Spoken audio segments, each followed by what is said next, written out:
entendu un conférencier qui était professeur sur le Dzogchen à l'université de Kyoto au Japon, justement, et il avait présenté les différentes facettes de ce qu'on appelle la pleine conscience, souvent mal traduit, qu'il préférait traduire par présence. Et donc, il y a plusieurs types de présence, et donc de manière un peu pédagogique ou analytique, qui n'a aucun sens, mais qui permet de mettre les choses. J'ai repris un petit peu les différentes, parce que je trouve ça très intéressant, les éclaircissements qu'il a fait sur les différents stades de présence par lesquels on peut passer en méditation. Donc arbitrairement, je vais les faire de manière gradualiste, en voyant comment on peut passer de l'un à l'autre. À chaque fois, on fera un exercice. Mais bien entendu, dans la réalité, c'est totalement artificiel et on peut très bien les avoir tous en même temps, de manière subitiste ou immédiate.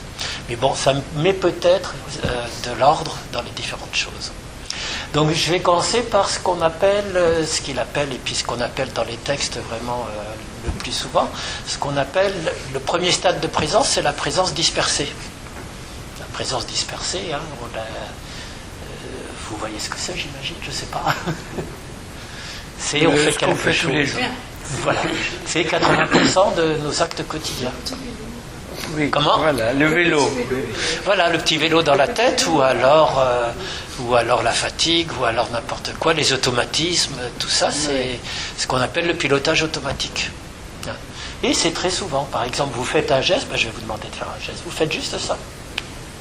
Voilà, comme ça, 2, 3, et vous le ramenez.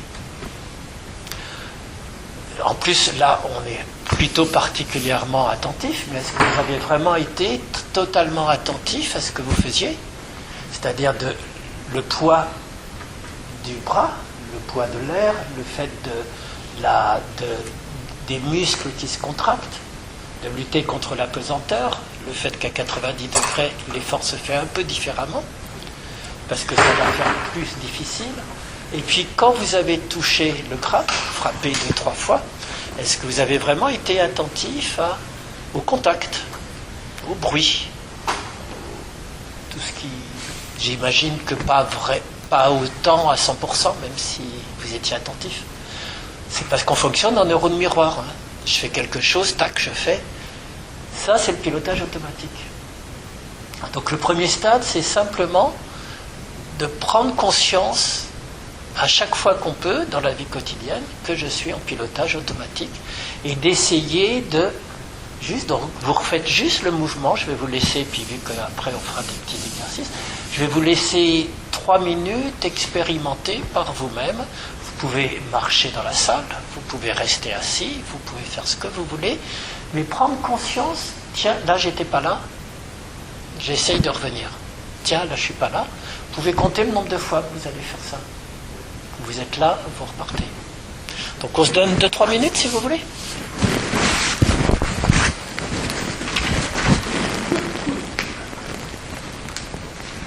Vous pouvez en profiter pour faire des mouvements d'étirement, pour marcher, pour essayer de compter le nombre de fois que, tiens, je suis absent, je suis présent.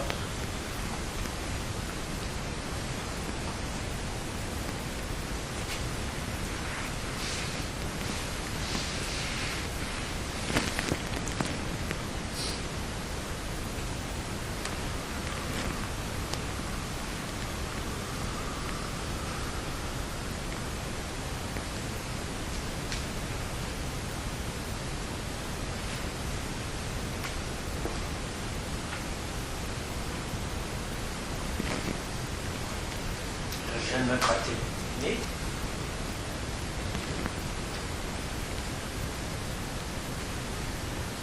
Puis vous pouvez revenir doucement en marchant, en pleine conscience. La différence, ouais. Je pensais juste, quand je marchais, j'essayais, mais je pensais juste aux douleurs, j'ai beaucoup de douleurs. Ouais, par exemple. Voilà, donc je ne me sentais pas vraiment présente à ce que je faisais. C'était juste, avec la douleur, d'accord, tout à fait. Ouais, plus présent, ouais. Ça, c'est déjà tout un travail. Tout ça pour dire que ce premier stade, en général, il est occulté par tout le monde parce que c'est pas important, on le sait, qu'on est présent, absent. Mais en soi, pour moi, je trouve que ça peut être une voie qui s'autosuffirait d'elle-même. On pourrait très bien chercher simplement à travailler cette présence au quotidien à chaque fois qu'on sent que, tiens, on n'est pas là.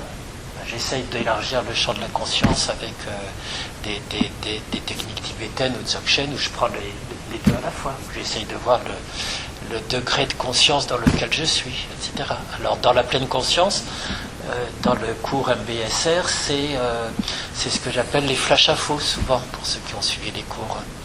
Dans la journée, brusquement, tiens, j'ai un flash, je n'étais pas là, j'étais en train de conduire, mais j'étais ailleurs. Ou c'est pas grave. Soit on s'en veut, on culpabilise, je suis nul, je médite et je suis jamais présent.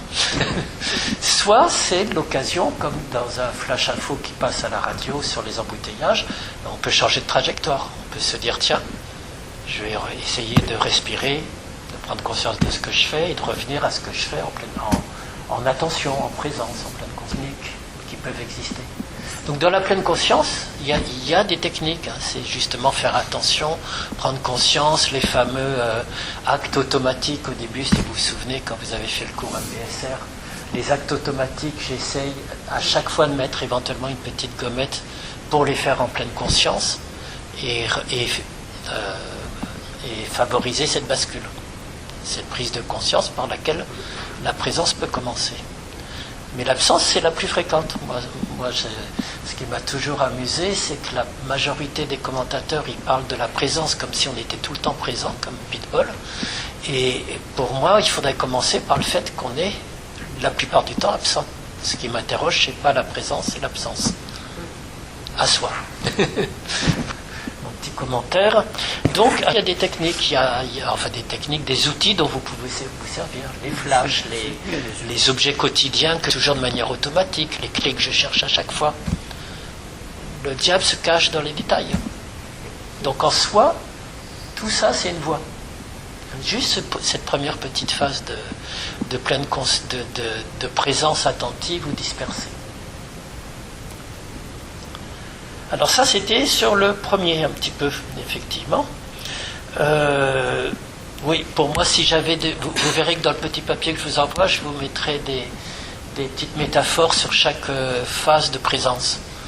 Pour moi, celle-là, c'est vraiment la métaphore du feu. Et à chaque fois, je prendrai l'un des 4 éléments. On est soit déjà en incendie nous-mêmes, soit on est dispersé comme plein de petites flamèches. C'est juste l'exercice d'essayer d'apprivoiser la flamme et d'arriver à être présent comme une petite flamme qui s'éveille, comme la lampe de la caverne dans les textes.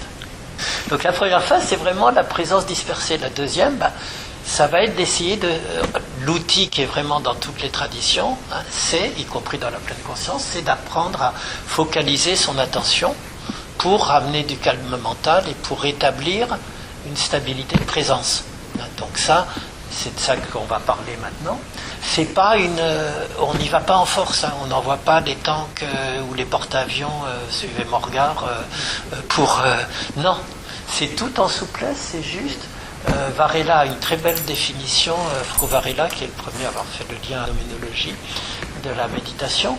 Il vous dit, et c'est dans les textes bouddhistes, l'attention doit se porter sur les choses comme une plume d'oiseau délicatement qui caresse ce sur quoi vous portez votre attention.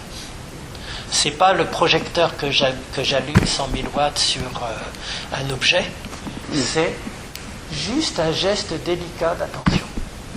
Voilà. Donc, ce que je vais vous proposer là, c'est, je vais vous faire une checklist un petit peu de toutes les techniques de focalisation qui peuvent exister. Pendant que je vous les explique, vous pouvez les essayer, je vous incite. Et puis après ça, donc vous pouvez vous détendre, on n'est pas obligé de rester en posture de méditation. Et c'est comme vous voulez, puisqu'après on le fera. Après ça, on fera une méditation en silence, où je vous laisserai l'appliquer pendant 15-20 minutes, l'outil que vous aurez envie d'essayer. Donc là, on vous les commentera, soit Georges, soit moi. Bien entendu, le premier outil, c'est le souffle. C'est de la respiration, c'est de revenir à son souffle. Alors, il y a plein de formes de recentrage sur son souffle qui vont servir dans cette présence focalisée. Alors que je revois un petit peu. D'abord, la première chose, c'est la plupart du temps d'essayer de favoriser la respiration naturelle.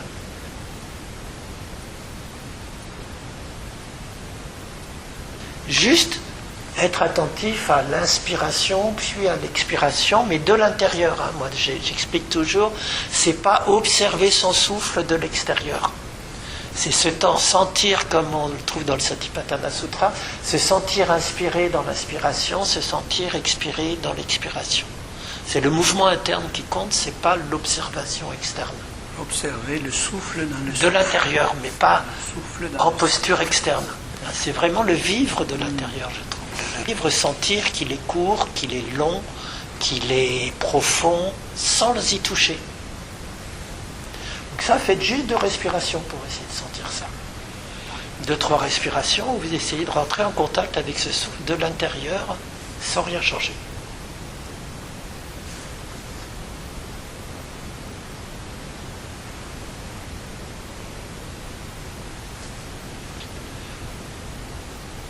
Alors, après avoir vu juste comme ça, après il y a plein d'autres techniques. Il y en a une, alors là je vais laisser Jean l'expliquer parce que moi je ne l'applique pas, c'est le fameux comptage. Oui, ou alors, ça a à voir avec tout ce qu'on a vu tout à l'heure. Non, c'est juste pour obtenir la base de tout ce travail ou ce pratique, ou comme on veuille l'appeler, c'est à un moment donné arriver à un principe de calme mental, peu à peu. Ce qui ne veut pas dire qu'il n'y a pas des pensées ni rien, mais peu à peu aller ça. Alors, une pratique qu'on peut utiliser quand on est très dispersé, justement, ou quand on veut voir combien de temps on part, c'est de compter ses respirations. C'est une pratique de Zen Rinzai. Alors, comment on compte ses respirations? Tranquillement, respiration naturelle, et puis on inspire, et on peut dire je dis avec ce rythme parce que ça permet de très subtilement rallonger un petit peu l'expiration, qui est pas mal, sans forcer, sans vouloir envoyer l'air nulle part. C'est juste on inspire, 2, on inspire, 3, de 1 à 10. On compte de 1 à 10. Qu'est-ce qui va se passer probablement? À un moment donné, sera parti. Et à ce moment-là, lorsqu'on s'en aperçoit, on revient, mais à 1. On n'essaye pas de trouver, j'étais à 4, ou j'étais à 5, comme quand on nage, que ça m'arrive, je suis en train de compter les piscines, à un moment donné, je ne sais plus combien j'en ai fait. Bon, voilà. 1, 2. Et ça, c'est quelque chose qui peut vous aider dans l'établissement d'un certain calme, ou pas, ça il faut essayer, mais vous pouvez compter. Vous pouvez même essayer maintenant de faire quelques respirations juste en comptant. 1, 2, 3.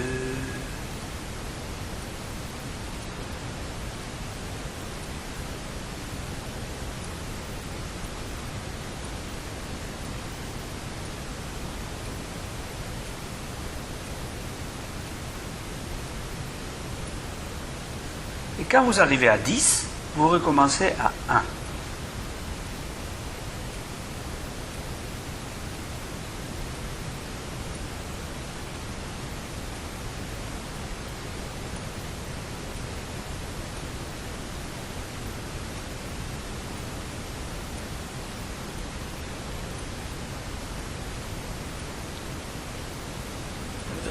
Une troisième technique qui est plus dans le vipassana, ça va être de vraiment recentrer l'attention entre la narine, les narines, et la lèvre supérieure. Juste sentir le frémissement de l'air à cet endroit, souvent plus frais à l'inspiration, plus chaud à l'expiration. Dans le vipassana, on peut le faire pendant des jours entiers, avant d'en arriver vraiment à ce qui est important vers le 6e jour ou 7e jour. Oui, pendant 6 jours, 7 jours, ça va être juste d'observer avec ça comment mon esprit lui aussi change perpétuellement. Ce module est en interaction avec le souffle, etc.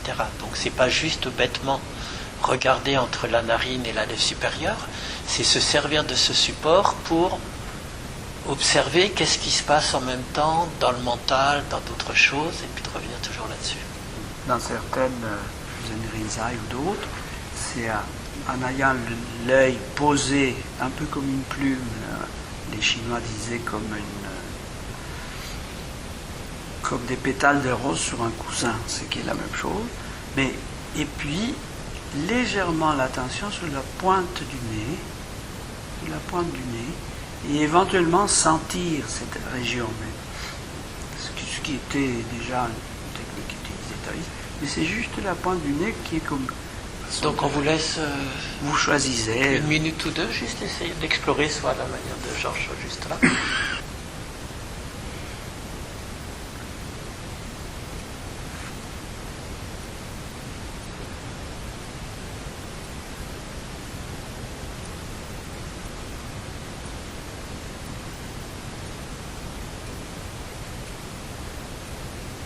Alors après, il y a aussi la technique qui vient aussi du Vipassana de Kabat-Zinn, qui est le fameux circuit du souffle que je vais faire à certains. Donc le circuit du souffle, on ne va pas le faire en entier, mais ça part de juste à l'inspiration sentir le frémissement de l'air entre les narines à lèvres supérieures, voir comment l'air pénètre. Vous pouvez le faire en même temps que je parle, voir comment l'air pénètre par les narines, redescend par la gorge, larynx, la trachée. Vous sentez les poumons qui se gonflent au passage, le diaphragme qui descend et qui finit dans le ventre, qui pousse l'air jusque dans le ventre. Et à l'expiration, vous sentez l'air qui ressort du ventre, le diaphragme qui remonte, le souffle qui ressort par la gorge, les poumons qui se vident au passage, et l'air qui va ressortir par le nez. Donc ça, c'est aussi une respiration où on peut prendre 10 minutes au moins pour d'abord travailler que sur chaque endroit, et puis à la fin, avoir ce souffle complet. Donc je vous laisse essayer juste, pendant 1 minute, de faire ce circuit du souffle complet comme vous le sentez.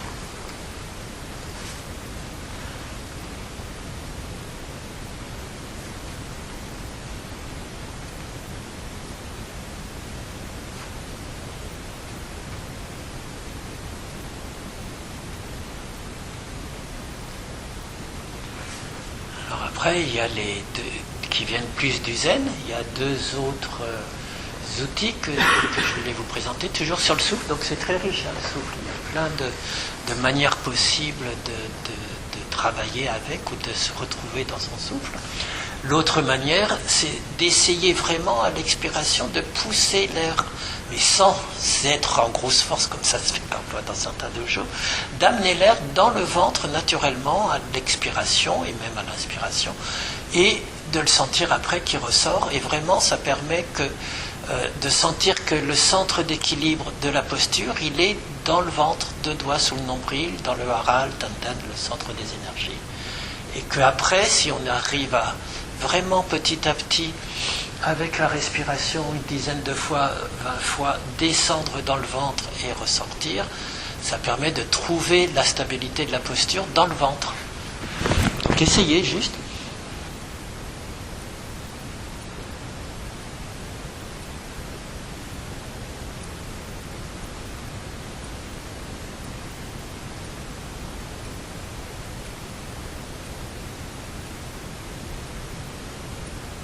Pour arriver à ce point, il y a aussi le corps qu'on peut utiliser, c'est-à-dire sentir que quelque chose ici, dans la région du cœur, se défait, fond. Ne pas s'occuper au début de la respiration et laisser que petit à petit, quelque chose descende, mais sans les dangers.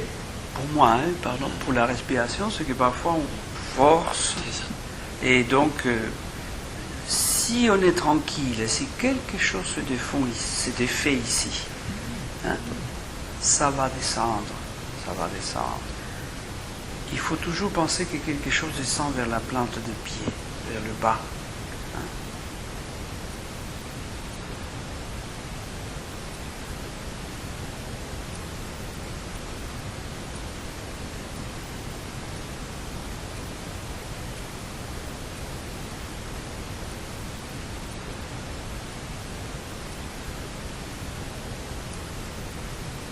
l'autre technique qui est la fameuse respiration du bambou, qui est complémentaire de celle-là, qui est aussi enseignée dans le zen par Deshimaru et par Sommet Kodo Sawaki. Vous faites juste une aspiration naturelle, et à l'expiration, vous sentez simplement descendre, et quand vous êtes au bout de l'expiration, sans forcer, vous sentez on sent toujours qu'il y a un moment où ça va remonter, on a envie de respirer. À ce moment-là, vous ne le faites pas. Vous laissez juste descendre un petit peu, et vous allez voir, ça descend un peu plus profondément. Et à nouveau, vous avez l'appel d'air, comme un automatisme vital.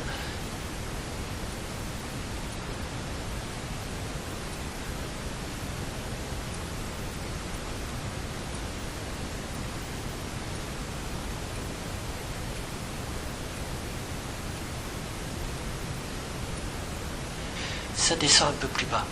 Et encore une fois ou deux fois. Et après, l'aspiration se fait beaucoup plus ample, spontanément, bien entendu.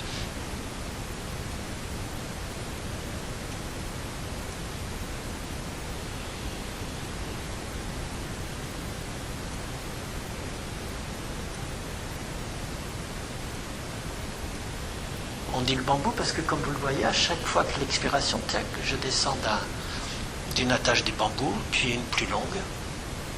Mais il n'y a pas d'objectif, hein. C'est juste sentir comment le souffle peut descendre un peu plus profondément.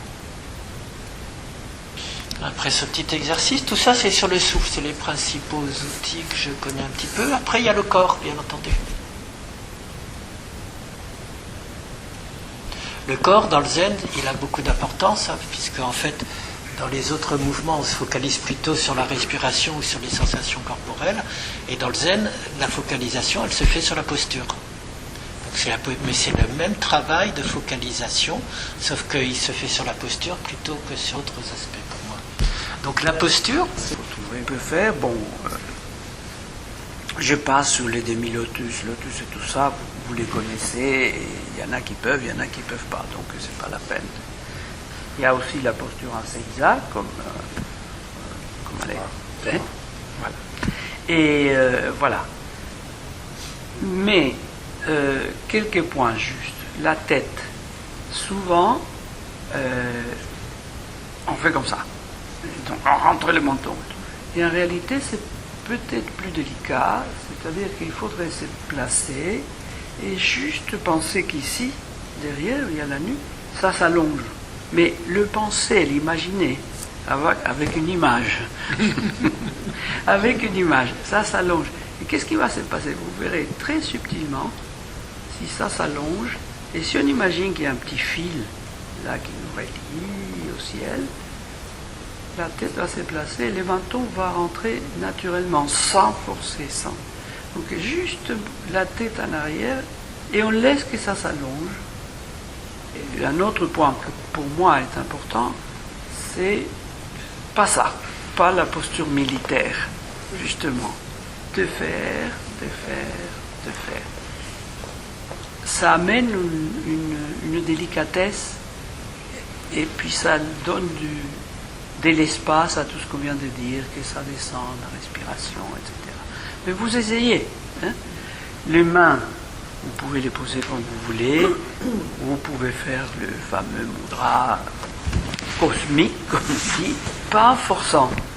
On disait dans le Chan, on disait que justement il y avait comme un petit pétale de rose qui était entre ces deux doigts, les 2 pouces, et qu'on ne devait pas l'écraser, juste le tenir pour pas qu'il tombe.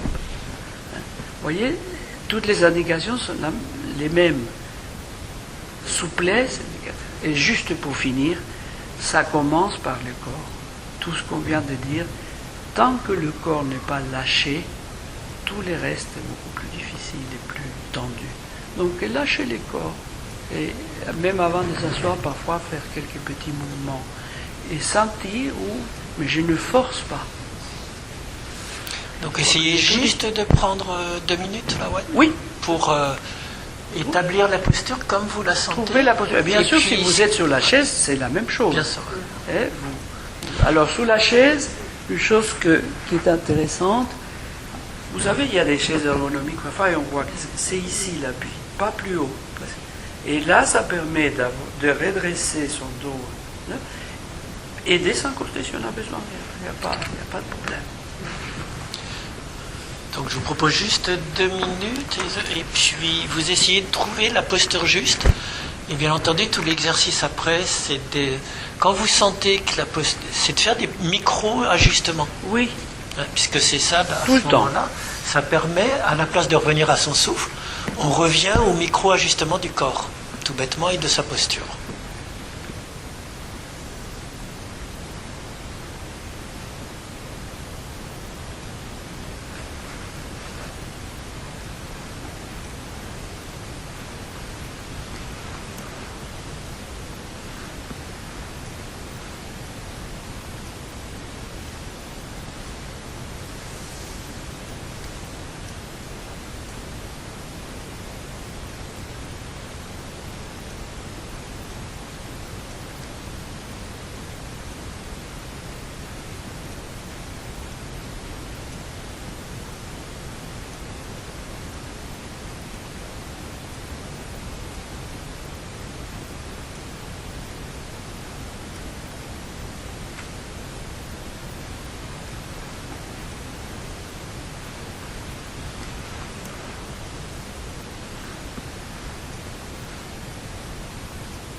Voilà, c'est juste pour vous montrer.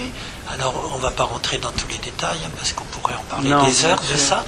Juste, moi, par exemple, quand je me recentre essentiellement sur la posture, moi, je me recentre soit sur le souffle, soit sur la posture, en général, quand je suis en phase de focalisation. Et la posture, je rentre pas tellement dans tous les trucs zen, il faut faire ceci, cela, regarder et tout. Je me sers beaucoup plus de la physique quantique. Moi, c'est tout simple, c'est simplement... Par moment, quand on est aligné, on sent que c'est aligné. C'est-à-dire que l'esprit, il est dans le corps. Dans le zen, on dit penser avec son corps, c'est exactement ça. Et puis, très vite, vous allez sentir que votre esprit part ailleurs. Prend la tête. En physique quantique, c'est la décohérence. Mais je cherche juste à refaire l'intrication. Ramener ma présence, ma tête dans le corps. Et là, la posture s'ajuste. La plupart du temps, presque automatiquement, naturellement. Et puis à nouveau, ça va refaire de la décohérence. Il y en a un qui part, l'autre qui part. J'essaye de revenir. Voilà.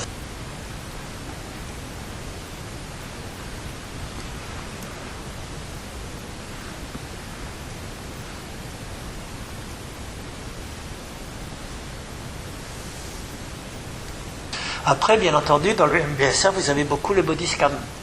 Le body scan, lui aussi, c'est une technique de focalisation. Ça peut être un body scan long à la Kabat-Zinn, des têtes aux pieds. Ça peut être un body scan court, on n'a pas le temps de vous l'expliquer, mais qui prend 1 minute ou 2 de la tête vers les pieds. Et puis juste quand je rencontre des zones contractées, j'en profite pour décontracter les muscles.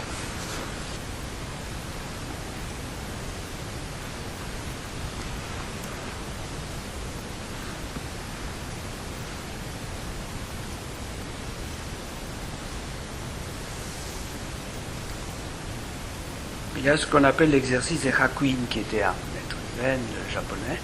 Vous pouvez imaginer, par exemple, qu'il y a un baume, ce que vous voulez, ce qui vous servirait, un huile, qui va couler du sommet de la tête, et puis vous le laissez couler, mais pas simplement sur la peau, il pénètre aussi.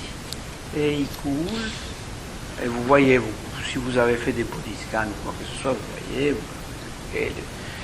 le front, les tempes, le visage, etc. Vous l'abandonnez et vous laissez que ça coule. Et qu'est-ce que ça permet? Ça permet de se détendre. Respiration ou avec ce qu'on peut. Et à l'étang, arriver à le faire avec rien.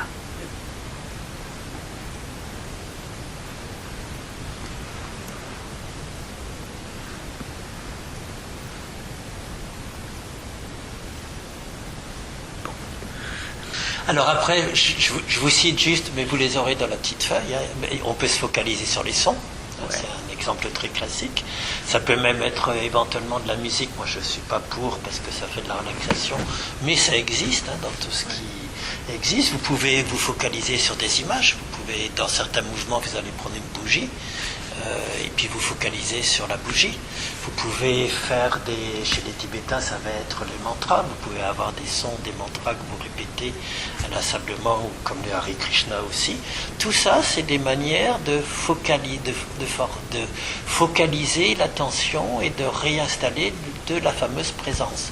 Donc cette présence, on l'appelle la présence attentive. On n'est plus dans la présence dispersée, mais c'est une présence qui est focalisée de manière attentive.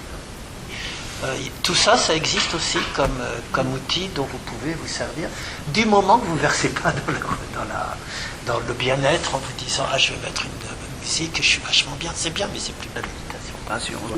Il y a les odeurs aussi, parce que parfois, oui, tout à fait. On peut utiliser un encens. Dans ces cas-là, il vaut mieux utiliser les encens japonais, parce que sinon on l'aime.